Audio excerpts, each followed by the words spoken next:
साहब दो चीज़ें हैं जो आपसे, एक तो ये है कि आपके पास कोई इनसाइड खबर भी होगी कि जो सुहेल अफरीदी और मौलाना फजल रहमान की जो एक आम मुलाकात हुई है, अब पेशावर में ये मुलाकात होती है और मुलाकात बज़ाहिर तो ये बताया गया कि सूबे के हकूक़ हैं, सूबे के मामलात हैं, उनको लेकर चलने हैं, लेकिन कुछ चीज़ें जो इनसाइड होगी वो आपके पास होगी, वो आपने बताएं। लेकिन साथ कुछ खबर ये भी कोई चल रही है, सोशल मीडिया पे डिबेट हो रही है कि ये जो सुहेल अफरीदी के ख़िलाफ़ महाज गर्म हुआ है, इसके पीछे अलीमा खानम का भी कहीं ना कहीं पे कोई हाथ वगैरह है, या कहीं ना कहीं पे उस ग्रुप को जो है वो सपोर्ट कर रही है। देखिए, वो अलीमा खान साहिबा के जो बयानात हैं वो एक तो ज़ाहिर सुहेल अफरीदी के ऊपर प्रेशर डालने के लिए उन्होंने अभी रिसेंटली बजट के हवाले से भी बात की है। जो कल की मुलाकात है ना, वो इस हवाले से मैं, एक तो रिसेंटली ये दूसरी मुलाकात है मौलाना फजल रहमान से उनकी।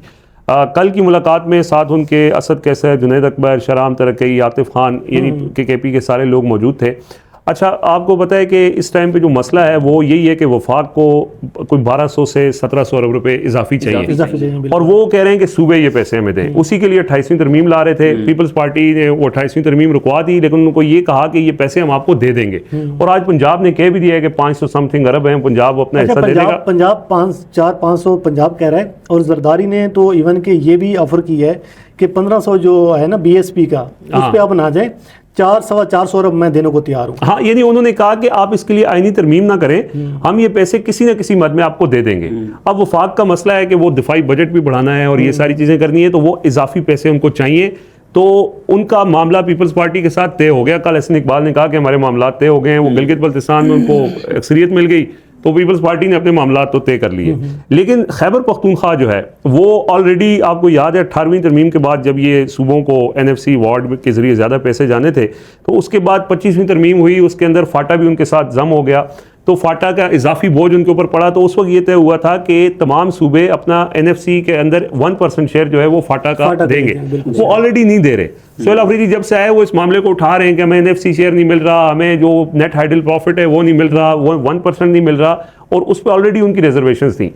अब वो इंतजार कर रहे थे कि पीपल्स पार्टी वाली जो इनके आपस में इन्होंने सींग फंसाए हुए हैं, अगर तो ये हल हो जाता है तो ठीक है, वरना फिर हम अपना मुद्दा सामने रखेंगे। वो जैसे ही मामला हल हुए, तो अब वो खबर इसमें यह है कि खैबर पख्तूनख्वा ने अपना शेयर देने से इनकार कर दिया है, वो नहीं देंगे। मतलब ये इंपॉर्टेंट चीज़ है। अच्छा। वो उन्होंने कहा है कि हमें ऑलरेडी आप जो हमारे वाजिबात हैं वो नहीं दे रहे, और इजाफी बजाय हमें देने के आप हमसे डिमांड कर रहे हैं, तो हम ये नहीं देंगे। अच्छा, ये फैसला उन्होंने करके साथ ही वो चले गए मौलाना फजल रहमान के पास, क्योंकि वो एक अहम स्टेक होल्डर है सूबे के अंदर, और उनका भी अपोजिशन में भी है, उनका भी इसके ऊपर मौकफ है। तो उन्होंने उनको ये कहा है कि हमने फैसला किया है कि हम अपना शेयर नहीं देंगे और आप इसमें हमारा साथ दें। मौलाना फजल रहमान ने कहा है कि आपका मौकफ बिल्कुल ठीक है और हम इसमें आपके साथ हैं और हम इसमें हुकूमत को टफ टाइम देंगे।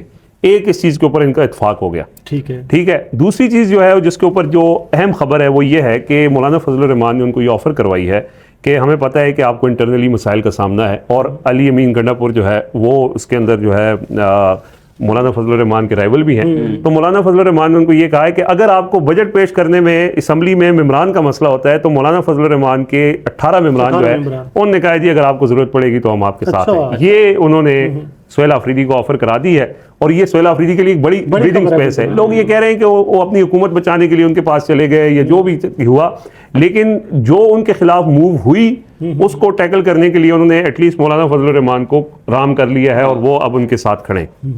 तीसरी चीज़ जो है वो ये हुई, मौलाना फजल रहमान के एक अहम मुतालबा जो उनका मदारिस की रजिस्ट्रेशन का बिल था, जो सूबे नहीं मंजूर कर रहे थे, सुहेल अफरीदी ने कहा कि वो बिल आप लेके आए, हम इस बिल में आपको सपोर्ट करेंगे और वो बिल हम मंजूर करवा लेंगे।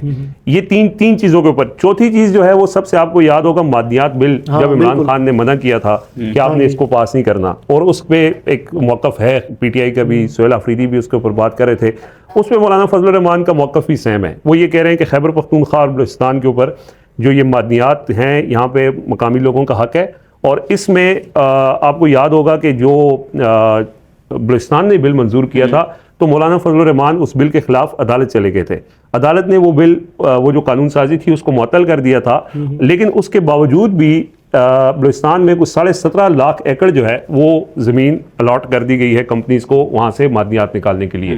खैबर पख्तूनख्वा में भी यही हालात है। खैबर पख्तूनख्वा में जो फाटा के अजला हैं, जहाँ मामलात मतलब सिक्योरिटी के ठीक नहीं है, वहाँ से अभी भी मादनियात, यानी कर्फ्यू लगा होता है लेकिन मादनियात निकल रही होती हैं। इसमें उन्होंने कहा है कि इसमें हम मिल के चलेंगे और वफाक को टफ टाइम देंगे।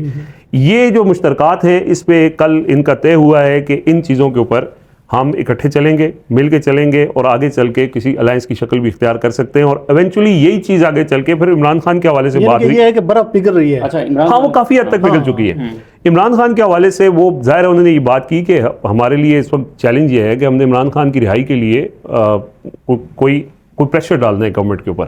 तो उसमें उन्होंने ये कहा है कि हम मुश्तरकात के ऊपर बात करते हैं और इसमें भी हम आगे चल के, क्योंकि देखें मौलाना फजलुर रहमान को इससे पहले भी इस अलायंस में शामिल होने का कहा गया था, लेकिन वो महमूद अचकज़ई के साथ भी उनके मसाइल हैं और महमूद अचकज़ई के महमूद अचकज़ई का मसला था, उससे पहले अली बिन गंडापुर यही था कि ड्राइविंग फोर्स तो ड्राइविंग सीट पे कौन होगा ना। तो उसमें यदि अभी वो ये कह रहे हैं कि इसमें हम आपके साथ चल सकते हैं, लेकिन फ़िलहाल हमारी जो मुश्तरकात हैं इसमें हम मिल के चलें, हमारे दरमियान जो है वो कॉन्फिडेंस बिल्ड हो और फिर आगे चल। तो इस टाइम पे यानी एक ऐसा मूव उन्होंने किया है कि एक तो जो उनको चैलेंजेस थे अपने सूबे के अंदर उसमें उन्होंने मौलाना की हिमायत हासिल कर ली है।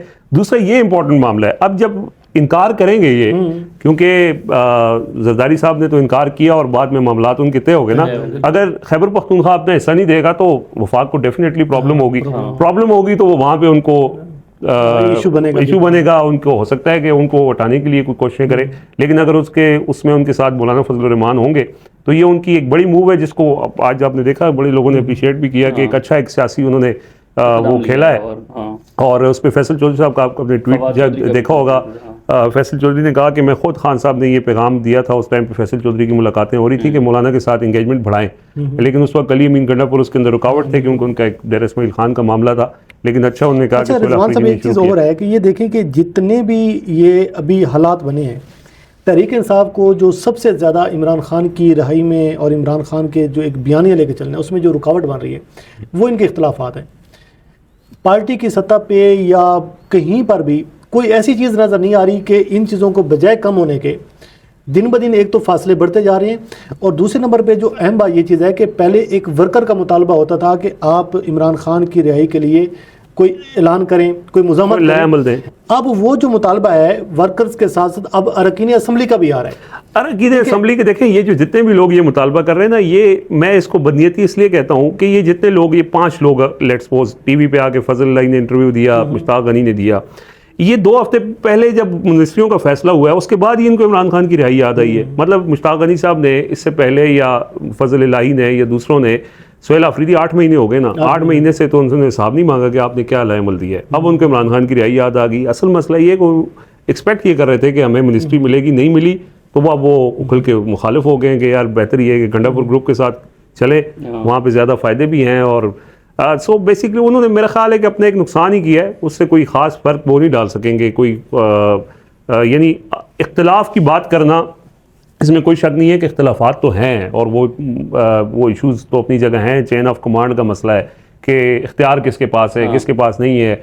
एक कोई बात करता है, दूसरा कोई बात करता है। महमूद अचकज़ई अपनी बात करते हैं, अलीमा खान साहब अपनी बात करते हैं, सुहेल आफरीदी जिनके पास इख्तियार है वो और बात करते हैं। तो वो इख्तलाफ तो अपनी जगह मौजूद है, लेकिन आप देखें कि वो इख्तलाफ को कौन ज़्यादा भड़का रहा है।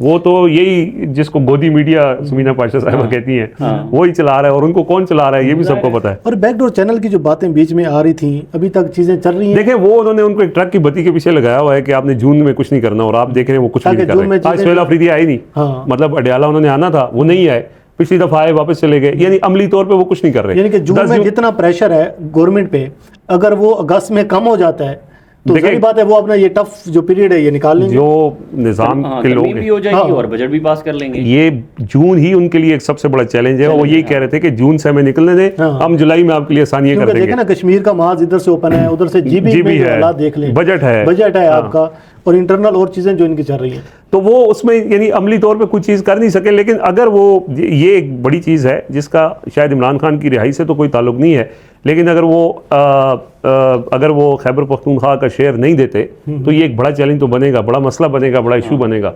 मेरा ख्याल है कि एक तो उन्होंने जून में करना कुछ नहीं, अब बजट वाले दिन एक नॉमिनल सा एहतजाज होगा और उसके बाद जून गुजारेंगे और देखेंगे। लेकिन अगर जून के बाद भी कुछ नहीं होता तो फिर अमली तौर पे वो यही है कि फाइनल फिर उनको कुछ ना कुछ करना पड़ेगा जो एक्सपेक्ट किया जा रहा है। सबसे पहले तो डिस्कस कर लेते हैं कि जहां पर सोहेल अफरीदी और मौलाना फजलुर रहमान की मुलाकात हुई है, क्या इनसाइट्स हैं इसकी? देखिए, आज मुश्ताक गनी साहब ने बाकायदा ऐलान कर दिया एक फॉरवर्ड ब्लॉक का। अडियाला जेल के बाहर वो गुफ्तगू कर रहे थे, हमारे दोस्त उस्मान चौधरी को उन्होंने इंटरव्यू दिया और उसके अंदर उन्होंने कहा हमारे साथ 30 से 35 लोग हैं। और सोहेल अफरीदी जो है वो नाकाम हो गए इमरान खान को रिहा करवाने में, और अगर इमरान खान की रिहाई के हवाले से कोई लाए अमल नहीं देते तो फिर ये फॉरवर्ड ब्लॉक जो है वो एक्टिव हो जाएगा। अच्छा। और फिर वो उस्मान चौधरी ने 2-3 सवाल किए कि अगर आईनी अदालत उनको बहाल कर देती है अली अमीन गंडापुर को, तो उन्होंने कहा बिल्कुल आईनी अदालत अगर बहाल करती है तो हम फिर अली अमीन गंडापुर की हिमायत करेंगे। और सोहेल अफरीदी के हवाले से वो कह रहे हैं कि वो नाकाम हो चुके हैं, और अब ये जो पीटीआई के लोग हैं, जो 30 से 35 लोग हैं हमारे साथ, ये हम चाहते हैं कि जी कोई लाए अमल दें, अदरवाइज़ फिर हम जो है ना वो यानी उन्होंने एक तरह से धमकी दी। हाँ। और इसका जो पस मंज़र है वो हम पहले भी डिस्कस कर चुके हैं कि उसकी वजह यही है कि अली अमीन गंडापुर साहब जो है उन्होंने कोशिश की थी, पहले उन्होंने राना सनाउल्लाह से मुलाकात की, फिर शहबाज शरीफ से मुलाकात की, फिर इस्टेब्लिशमेंट की कुछ शख्सियात से मुलाकात की, फिर मामला आईनी अदालत में गया।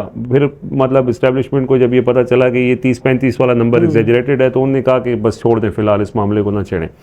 लेकिन अब ये कुछ लोग सरफेस पे मंजर आम पे आ चुके हैं बाकायदा। उसमें 5 लोग तो हैं जो खुल के सामने आए हैं। एक ऑब्वियसली अली अमीन गंडापुर हैं, दूसरे मुश्ताक गनी हैं, एबटाबाद से MP हैं, साबिक स्पीकर रहे हैं, तीसरे फजल इलाही, आपने देखा कल उन्होंने ARY को इंटरव्यू दिया। उन्होंने भी खुल के सोहेल अफरीदी की मुखालफत की। एक मेजर सजाद हैं, क्वाड से MP हैं, वो खुल के मुखालफत कर रहे हैं। एक पख्तून यार हैं ये पेशावर से, ये भी खुल के मतलब मुखालफत कर रहे हैं। ये 5 लोग ऐसे हैं कि जो खुल के सामने आए हैं। अब बाकी वो कह रहे हैं 30 से 35 हैं, या 30 है या 35 हैं, लेकिन जितने भी हैं उनमें अभी तक कोई खुल के सामने नहीं आया। तो वो एक प्रेशर ग्रुप के तौर पे सामने तो आए हैं, और जब से ये लोग सामने आए तो उसके बाद आपने देखा सोहेल अफरीदी ने MPH से मुलाकातें भी की, और उनका ये दावा है कि 75 लोगों से तो वो मिल चुके हैं जो जिनकी उनको हिमायत हासिल है। और फिर अडियाला जेल के बाहर उन्होंने ये बयान भी दिया था कि वो तो कह रहे थे कि 5 बंदे भी अगर इकट्ठे कर लें तो वो 5 एक बंदे तो उनको भी 5 बंदों का यानी नंबर उनके पास था कि ये 5 बंदे हैं। 5 से छठा अभी तक कोई सामने नहीं आ सका है, लेकिन हो सकता है 5 के मतलब 6 हो, 7 हो, 10 हो, जितने भी हों, लेकिन 35 नहीं हो सकते या 35 की कोई अगर 35 हों तो फिर वो सोहेल अफरीदी से पार्लिमानी पार्टी में भी लोग गए, बाद में अलग से भी मुलाकातें की, जो मुल्क से बाहर थे वो भी आके मिले, जो किसी वजह से पार्लिमानी पार्टी में नहीं गए थे वो भी आके मिले। तो वो यानी वो नंबर कोई एग्जेजरेटेड नज़र आ रहा है। हाँ। अब सूरत हाल ये है कि पहले तो ये बात करें ना कि आप देखें कि पाकिस्तान का जो मीडिया है, नेशनल मीडिया, वो सारे अहम इश्यूज छोड़ के, इस वक्त बजट है, महंगाई है, इकॉनमी की जो हालात हैं, बिजली, गैस, पेट्रोल, ये छोड़ के नॉर्मली ज़मीर साहब आप प्रोड्यूसर हैं और आप देखते हैं कि जब भी बजट आ रहा होता है तो सिर्फ बजट ट्रांसमिशन चल रही होती है, बजट और सारी। और अब आप टॉक शोज देखते हैं तो उसके अंदर सिर्फ ये चल रहा होता है कि PTI के अंदरूनी इख्तलाफात। आज मुश्ताक गनी ने बात की है तो आज ये चलेगा कि मुश्ताक गनी की सूरत में फॉरवर्ड ब्लॉक सामने आ गया है, और मुसलसल पिछले हफ्ते में आप देखें कि जो टॉक शोज हो रहे हैं वो इसी के ऊपर हो रहे हैं। शेख वकास ने क्या बयान दिया है, रात भी ये डिस्कशन होती रही है, और उसके साथ ये देखें शहज़ेब खानज़ादा ने 10 PM की प्राइम टाइम की स्लॉट है। 2 दिन पहले इतने हैपनिंग वाले इश्यूज थे, आपका GB इलेक्शन था, बहुत सारी चीज़ें हो रही थी, लेकिन उसके ऊपर डिस्कशन हो रही थी सोहेल अफरीदी, ग्रुपिंग, तकसीम और ये सारी चीज़ें। अच्छा, वैसे इमरान खान का नाम लेने पे TV चैनल्स पे पाबंदी है, लेकिन इस हवाले से अगर कोई इख्तलाफ की बात करेंगे तो इमरान खान का नाम भी लिया जाएगा, इमरान खान की रिहाई की बातें भी होंगी। अब फजल इलाही साहब का पूरा इंटरव्यू ARY ने कल चला दिया है इन इश्यूज़ को। बेसिकली ये एक तो मतलब तवज्जो हटाने के लिए इस तरह की चीज़ें की जा रही हैं, और इसी से आप अंदाज़ा लगा लें ये जो मूव है ये किसको सर्व कर रही है, ये मौजूदा सिस्टम को सर्व कर रही है, और इसके पीछे फिर आप जब डॉट्स कनेक्ट करते हैं तो मामला उधर ही चला जाता है। यानी देखने वालों के लिए, समझने वालों के लिए इससे बेहतर कोई मिसाल हो नहीं सकती कि पाकिस्तान का मीडिया इस चीज़ को बहुत ज़्यादा उछाल रहा है। तो उससे अंदाज़ा लगाया जा सकता है कि मूव कहाँ से हो रही है और ये लोग किसको सर्व कर रहे हैं।